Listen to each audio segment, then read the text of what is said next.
Hi hello, ഞാൻ ഇന്ന് വന്നേക്കുന്നുണ്ടല്ലോ തനി നാടൻ സ്റ്റൈലിലുള്ള ചിക്കൻ കറിയുടെ റെസിപ്പി ആയിട്ടാണ്. എൻ്റെ ഹസ്ബൻഡിൻ്റെ അമ്മ ഉണ്ടാക്കി തന്നിട്ടുള്ള അതേ ടേസ്റ്റുള്ള ചിക്കൻ കറി ആട്ടോ ഇന്ന് ഉണ്ടാക്കാൻ പോകുന്നത്. അപ്പം നമുക്ക് നോക്കാം. കറി പോവും കാണാൻ പറ്റില്ലോ. ഈ ക്യാമറമാൻ്റെ ഒരു കാര്യം എന്നെ അങ്ങ് പേടിപ്പിച്ച് കളഞ്ഞ്. അപ്പോട്ടെ നമുക്ക് ചിക്കൻ കറിയിലിട്ട് പോവാം. ഞാൻ ചിക്കൻ എടുത്ത് വെച്ചിട്ടുണ്ട്. ഞാൻ 1 കിലോ ചിക്കൻ ആട്ടോ എടുത്തേക്കുന്നത്. നമ്മൾ മുഴുവൻ ചിക്കൻ പീസ് നമ്മുടെ കറി പീസായിട്ട് കട്ട് ചെയ്തല്ലേ നമ്മുടെ നാട്ടിൽ ഉപയോഗിക്കുന്നത്.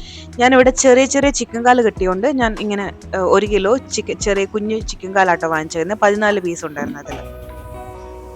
കുഞ്ഞു കുഞ്ഞു കാലാണ്. വലിയ കാലാണെങ്കിൽ അതിൽ മസാലയൊന്നും പിടിക്കത്തില്ല. ഇത് നല്ലതായിട്ട് മസാല എല്ലാം പിടിച്ചിട്ടുണ്ടായിരുന്നേ. നമുക്ക് അപ്പോഴത്തേക്കും കറി ഉണ്ടാക്കുന്നതിനേക്കാളും മുന്നേ നമുക്ക് കുറച്ച് മസാല ഒന്ന് മൂപ്പിച്ചെടുക്കാനുണ്ട്. അപ്പം അത് തുടങ്ങാം ആദ്യം. ഒരു പാൻ അടുപ്പത്ത് വെച്ചിട്ട് തീ ഓൺ ചെയ്യണ്ട കേട്ടോ. എന്നിട്ട് ഇതിലോട്ടുണ്ടല്ലോ ഞാൻ 2.5 ഫുൾ സ്പൂൺ മല്ലിപ്പൊടി എടുത്തിട്ടുണ്ട്. പിന്നെ ഞാൻ 3 ഫുൾ സ്പൂൺ മുളക് പൊടി എടുത്തിട്ടുണ്ട്. എന്നിട്ട് നമ്മൾ തീ ഓൺ ചെയ്ത് മീഡിയം ഫ്ലെയിമിൽ വെച്ചിട്ട് നമ്മളിത് എന്താ വെച്ചാൽ ഫ്രൈ ചെയ്തെടുക്കുവാണ്. ഫ്രൈ ചെയ്തല്ലോ എന്ത് പറയാ, മൂപ്പിച്ചെടുക്കാൻ പോവാണ്. ഇത് ഭയങ്കര നൈസ് പൊടിയല്ലേ, അപ്പൊ നമുക്കിങ്ങനെ ഈസി ആയിട്ട് ഇളക്കാൻ ഭയങ്കര ബുദ്ധിമുട്ടാണ്. കാരണം അവിടെ ഇവിടെയൊക്കെ പറ്റി പിടിച്ചിരിക്കും. അപ്പൊ നമുക്ക് കുറച്ച് വെളിച്ചെണ്ണ ഒഴിച്ചു കൊടുക്കാം. അപ്പൊ നമുക്ക് സ്മൂത്ത് ആയിട്ട് ഇങ്ങനെ ഇളക്കാൻ പറ്റും. അപ്പൊ നമുക്ക് കരിയൊന്നുള്ള പേടിയും വേണ്ട. ഇനി ഇതിലോട്ടുണ്ടല്ലോ നമുക്ക് 1.5 സ്പൂൺ പെരിഞ്ചീരകവും പിന്നെ 1 ഏലക്കായും 2 കുഞ്ഞു പീസ് പട്ടയും 3 ഗ്രാമ്പും കൂടി ഇട്ടിട്ട് നമുക്ക് നല്ലതായിട്ട് റോസ്റ്റ് ചെയ്തെടുക്കാം കേട്ടോ. കരിയരുത്. കരിഞ്ഞു കഴിഞ്ഞാൽ നമ്മുടെ കറിക്ക് ഒരു കയ്പ്പ് വരെ. അപ്പം നമ്മൾ നല്ലതായിട്ട് മൂത്തുന്ന ഒരു സ്മെല്ല് വരുമല്ലോ, നല്ല മൂത്ത ഒരു സ്മെല്ല് വരുമല്ലോ, ആ സ്റ്റേജിൽ നമ്മൾ ഓഫ് ചെയ്യണം. നമ്മളിത് ചെയ്യുമ്പോൾ ഉണ്ടല്ലോ വേറെ എന്ത് പണി വന്നാലും പോകരുത്. കാരണം നമ്മളൊന്ന് കൈ എടുത്തു കഴിഞ്ഞാൽ എത്ര ലോ ഫ്ലെയിമിൽ വെച്ചിട്ട് പോയാലും താഴത്തെ ഭാഗം കരിയേ. കാരണം ഞാൻ ഇത് രണ്ടാമത് ചെയ്യുന്നതാണ്. ഞാൻ ആദ്യത്തെ പ്രാവശ്യം ചെയ്തുകൊണ്ടിരിക്കുമ്പോൾ ഞാൻ ലോ ഫ്ലെയിമിൽ വെച്ചിട്ട് കാറിൻ്റെ കീ കാണുന്നില്ലെന്ന് പറഞ്ഞാൽ അത് തപ്പാൻ ചെന്ന് തിരിച്ചു വന്നപ്പോഴത്തേക്കും താഴത്തെ ഭാഗം കരിഞ്ഞു പോയി. അപ്പോൾ കരിഞ്ഞ് നമ്മളിട്ട് ഉണ്ടാക്കി കഴിഞ്ഞാൽ കഴിക്കും കറി, പിന്നെ ചിക്കൻ കറി കഴിക്കാൻ കൊള്ളത്തുണ്ടാവില്ല. അതുകൊണ്ടാണ് ഇത് മിക്സിയുടെ ജാറിലിട്ടിട്ടേ നല്ല നൈസായിട്ട് പൊടിച്ചുകൊണ്ട് വന്നിട്ടുണ്ടേ. നമുക്ക് എന്നിട്ട് ഇതിന് 2 സ്പൂൺ എടുത്ത് നമുക്ക് ചിക്കനിൽ ഇട്ട് കൊടുക്കാം കേട്ടോ. എന്നിട്ട് കുറച്ച് ഉപ്പും കൂടി ഇട്ട് കൊടുത്തിട്ട് നമുക്കിത് നല്ലതായിട്ട് ചിക്കനിൽ നല്ലതായിട്ട് തേച്ച് പിടിപ്പിച്ചിട്ട് മാരിനേറ്റ് ചെയ്യാൻ വെക്കാമേ.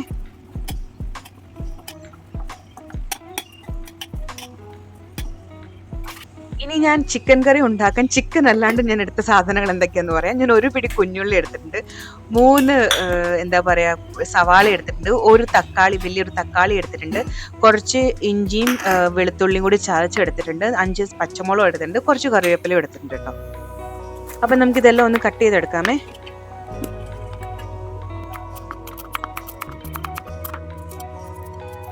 ഞാൻ ഇന്ന് മൺചട്ടിയിലാട്ടോ ഉണ്ടാക്കാൻ പോകുന്നത്. 10 വർഷം മുന്നേ ഞാൻ ഇവിടെ ആയിട്ട് സീഷൽസിലോട്ട് കൊണ്ടുവന്ന കേട്ടോ ഈ മൺചട്ടി. അപ്പോൾ എനിക്കിന്ന് മൺചട്ടിയിൽ ഉണ്ടാക്കാൻ തോന്നി. അപ്പോൾ ഞാൻ ഇതിലോട്ട് എണ്ണ ഒഴിക്കാം കേട്ടോ. ഞാൻ എന്നിട്ട് ഇതിലോട്ട് ഒരു 5-6 ഉലുവ ഇട്ട് കൊടുക്കേ. മീൻകറിയിലൊക്കെ ഇടുന്ന പോലെ ഒരുപാട് ഇട്ട് കൊടുക്കില്ല, ഒരു 5-6 ഉലുവ ഇട്ട് കൊടുക്കാം കേട്ടോ നമുക്ക്. എന്നിട്ട് ഇതിലോട്ടുണ്ടല്ലോ നമ്മൾ ഇഞ്ചിയും വെളുത്തുള്ളിയും കൂടി ചതച്ചതും ഇട്ട് കൊടുക്കുക. പിന്നെ നമ്മൾ കുഞ്ഞുള്ളിയും പച്ചമുളകും കറിവേപ്പിലയും കൂടി അരിഞ്ഞു വെച്ചില്ലേ, അതും കൂടി ഇട്ട് കൊടുക്കാം കേട്ടോ. എന്നിട്ടുണ്ടല്ലോ ഇത് നന്നായിട്ട് ഇളക്കോട്ടോ. ഇളക്കിയതിന് ശേഷം ഇതിലോട്ട് ഒരു 1/4 ടീസ്പൂൺ മഞ്ഞൾപ്പൊടി ഇട്ട് കൊടുക്കാം. അതിൻ്റെ കൂടെ തന്നെ ആവശ്യത്തിന് ഉപ്പും കൂടി നമുക്ക് ഇട്ട് കൊടുക്കാം. ഇനി ഇത് നന്നായിട്ട് ഇളക്കി, മൺചട്ടി ആയതുകൊണ്ട് അടി പിടിക്കാൻ സാധ്യതയുണ്ട്. അപ്പോൾ അടി പിടിക്കാണ്ട് നല്ലതായിട്ട് ഇളക്കി ഇഞ്ചിയുടെയും വെളുത്തുള്ളിയുടെയും പച്ചമണം മാറി കുഞ്ഞുള്ളി നല്ല സോഫ്റ്റ് ആയതിനു ശേഷം നമുക്ക് സവാളയും തക്കാളിയും കൂടി ആഡ് ചെയ്ത് കൊടുക്കാമേ.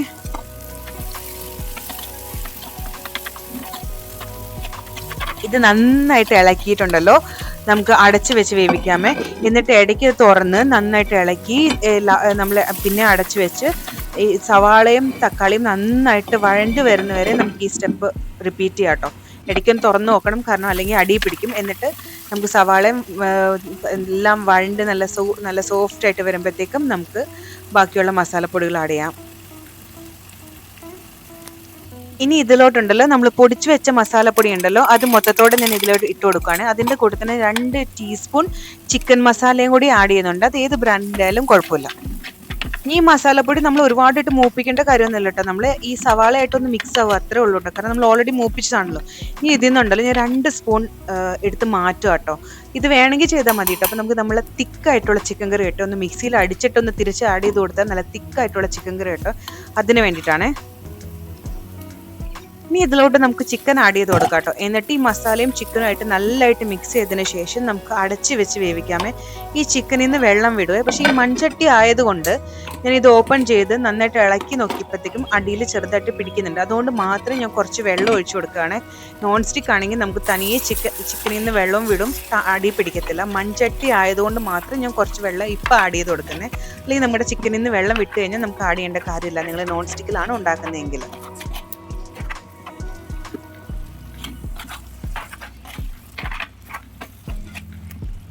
ഇനി നമ്മൾ അരയ്ക്കാൻ എടുത്തുകൊണ്ട് പോയ മസാല നല്ലതായിട്ട് അരച്ചിട്ട് ഇതിലോട്ട് ഇട്ട് കൊടുക്കാം കേട്ടോ. ഇനി നന്നായിട്ട് ഇളക്കി കൊടുക്കണം. എല്ലാ ചിക്കനും മസാല എല്ലാം കൂടി മിക്സ് ആവുന്ന രീതിയിൽ നല്ലതായിട്ട് ഇളക്കി കൊടുത്തതിന് ശേഷം നമുക്ക് അടച്ചു വെച്ച് ചിക്കൻ വേവുന്ന വരെ വേവിച്ചെടുക്കാം. ഇനി നമുക്കൊന്ന് ഓപ്പൺ ചെയ്ത് നോക്കാം കേട്ടോ. കണ്ടോ, ചിക്കനിന് നന്നായി നമ്മൾ ഒഴിച്ച വെള്ളത്തിനേക്കാളും കൂടുതലുണ്ട് കേട്ടോ. കാരണം ചിക്കനിൽ നിന്ന് വെള്ളം വിട്ടിട്ടുണ്ട്. നമ്മുടെ ചിക്കനും നന്നായിട്ട് വെന്തിട്ടുണ്ട്, നല്ല സോഫ്റ്റ് ആയിട്ട് വെന്തിട്ടുണ്ട്. നമുക്കിനി ഇതിലോട്ട് ആവശ്യത്തിന് വെള്ളം ഒഴിച്ചു കൊടുത്ത് തിളപ്പിച്ചെടുക്കാമേ. ഒരു കാര്യം പ്രത്യേകം ശ്രദ്ധിക്കണം, ചിക്കൻ വെന്തെന്ന് ഉറപ്പ് വന്നതിന് ശേഷം മാത്രം കേട്ടോ നമ്മൾ കറിക്ക് ആവശ്യമായിട്ടുള്ള വെള്ളം ആഡ് ചെയ്യാൻ. അതും നമ്മൾ തിളപ്പിച്ച വെള്ളം ആഡ് ചെയ്യുന്ന കേട്ടോ നല്ലത്. അല്ലെങ്കിൽ ഒരു പച്ച ചോ പോലെ നമുക്ക് തോന്നേ. തിളപ്പിച്ച വെള്ളം ആഡ് ചെയ്യുന്ന കേട്ടോ ഏറ്റവും നല്ലത്.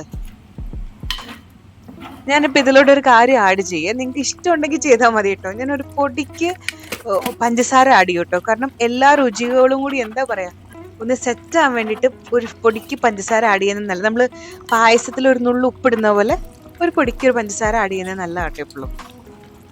ഞങ്ങളുടെ വീട്ടിലെ എപ്പോൾ സാമ്പാർ ഉണ്ടാക്കിയാലും ഞാൻ ശർക്കര അല്ലെങ്കിൽ പഞ്ചസാരയോ കുറച്ച് ആഡ് ചെയ്യും കേട്ടോ.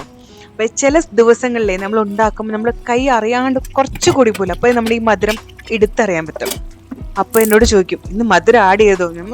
ഞാൻ ആഡ് ചെയ്തിട്ടില്ല, ഇനി ഇതുവരെ സമ്മതിച്ചു കൊടുത്തിട്ടില്ല ഞാൻ പഞ്ചസാര ആഡ് ചെയ്തിട്ടുണ്ടെന്ന് എൻ്റെ കെട്ടിൻ്റെ അടുത്ത്. ഈ വീഡിയോ കാണുമ്പോൾ അങ്ങേർക്ക് മനസ്സിലാവും. അപ്പോൾ നല്ലതായിട്ട് എണ്ണയൊക്കെ തെളിഞ്ഞു വന്ന് ചിക്കൻ കറി റെഡി ആയിട്ടുണ്ട്. നമുക്ക് ഇനി ഓഫ് ചെയ്യാമേ. എന്നിട്ട് നമുക്ക് ഇതിലോട്ട് ചുമന്നുള്ളിയും വെളുത്തുള്ളിയൊക്കെ എല്ലാം നല്ലതായിട്ട് മൂപ്പിച്ചിട്ട് കൊടുക്കാം കേട്ടോ. അപ്പോൾ ഓൾറെഡി ഇത്ര എണ്ണ തെളിഞ്ഞു വന്നതുകൊണ്ട് നമുക്ക് കുറച്ച് എണ്ണ ഒഴിച്ച് തളിച്ചാൽ മതി കേട്ടോ. അപ്പം ഞാൻ എണ്ണ ഒഴിച്ചിട്ടുണ്ട് കേട്ടോ. അപ്പം ഇനി ഇതിലോട്ടുണ്ടല്ലോ നമുക്ക് പേരിന് കടുക് ഇട്ടാൽ മതി, ഒരുപാട് കടുക് ഇടണ്ട കേട്ടോ.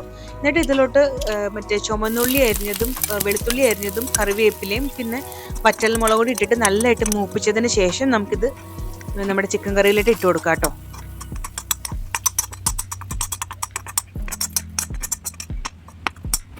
ഇനി വേണമെങ്കിലേ ഒരു ഭംഗിക്ക് കുറച്ച് മല്ലിയില കട്ട് ചെയ്ത് ഇട്ട് കൊടുക്കാം കേട്ടോ. പണ്ട് നമ്മുടെ നാട്ടിലെ ചിക്കൻ കറിക്ക് മല്ലിയിലയൊന്നും ഇടാറില്ലല്ലോ, വേണമെങ്കിൽ ഇട്ട് കൊടുത്താൽ മതി. അങ്ങനെ നമ്മുടെ ചിക്കൻ കറി റെഡി ആയിട്ടോ. ഇനിയിപ്പോൾ ഈ മൺചട്ടിയിൽ വെച്ചോണ്ട് നിങ്ങൾ മീൻകറിയാണെന്ന് തെറ്റിദ്ധരിക്കോ? അങ്ങനെയാണെങ്കിൽ നമുക്കതിൻ്റെ കളറ് കാണിച്ചു തരാം കേട്ടോ. ഞാൻ ചോറിൽ വിളമ്പുമ്പോൾ അതിൻ്റെ കളറ് ഞാൻ കാണിച്ചു തരാം കേട്ടോ ലാസ്റ്റ്. വേറെ കറിയൊന്നും ഉണ്ടാക്കിയിട്ടില്ല കേട്ടോ, ചിക്കൻ കറി മാത്രമേ ഉള്ളൂ കേട്ടോ ഇന്ന് ഉച്ചത്തേക്ക്. ചോറിൻ്റെ കൂടെ ചിക്കൻ കറി മാത്രം കൂട്ടി കഴിക്കുന്ന നല്ല ടേസ്റ്റാണ്. ഞാൻ ചോറെടുക്കാൻ പോവാം. ആ കളറ് കണ്ടോ, നല്ല കിടിലൻ ടേസ്റ്റുള്ള ചിക്കൻ കറി ആയിരുന്നു കേട്ടോ. ഞാൻ ഇത് 2 ദിവസത്തേക്ക് വെച്ച ചിക്കൻ കറിയാണേ. ഞങ്ങൾ വൈകിട്ട് ഞങ്ങളുടെ വീട്ടിൽ വന്നിരുന്നത് ഞങ്ങൾ ഈ ചട്ടി വടിക്കുന്നത് നിങ്ങൾക്ക് കാണാമായിരുന്നു. 14 പീസ് ഉണ്ടായിരുന്നു. 8 പീസ് അരുൺ കഴിച്ച്, 6 പീസ് ഞാൻ കഴിച്ചു. ഉച്ചയ്ക്കും വൈകിട്ടും ആയിട്ടാണേ. പക്ഷെ കണക്ക് പറഞ്ഞ് മോശമായോ? എന്നാലും കുഴപ്പമില്ല. നിങ്ങൾക്ക് എൻ്റെ വീഡിയോ ഇഷ്ടമായെങ്കിൽ ലൈക്ക് ചെയ്യാനും സബ്സ്ക്രൈബ് ചെയ്യാനും മറക്കല്ലേ. Tata, bye bye.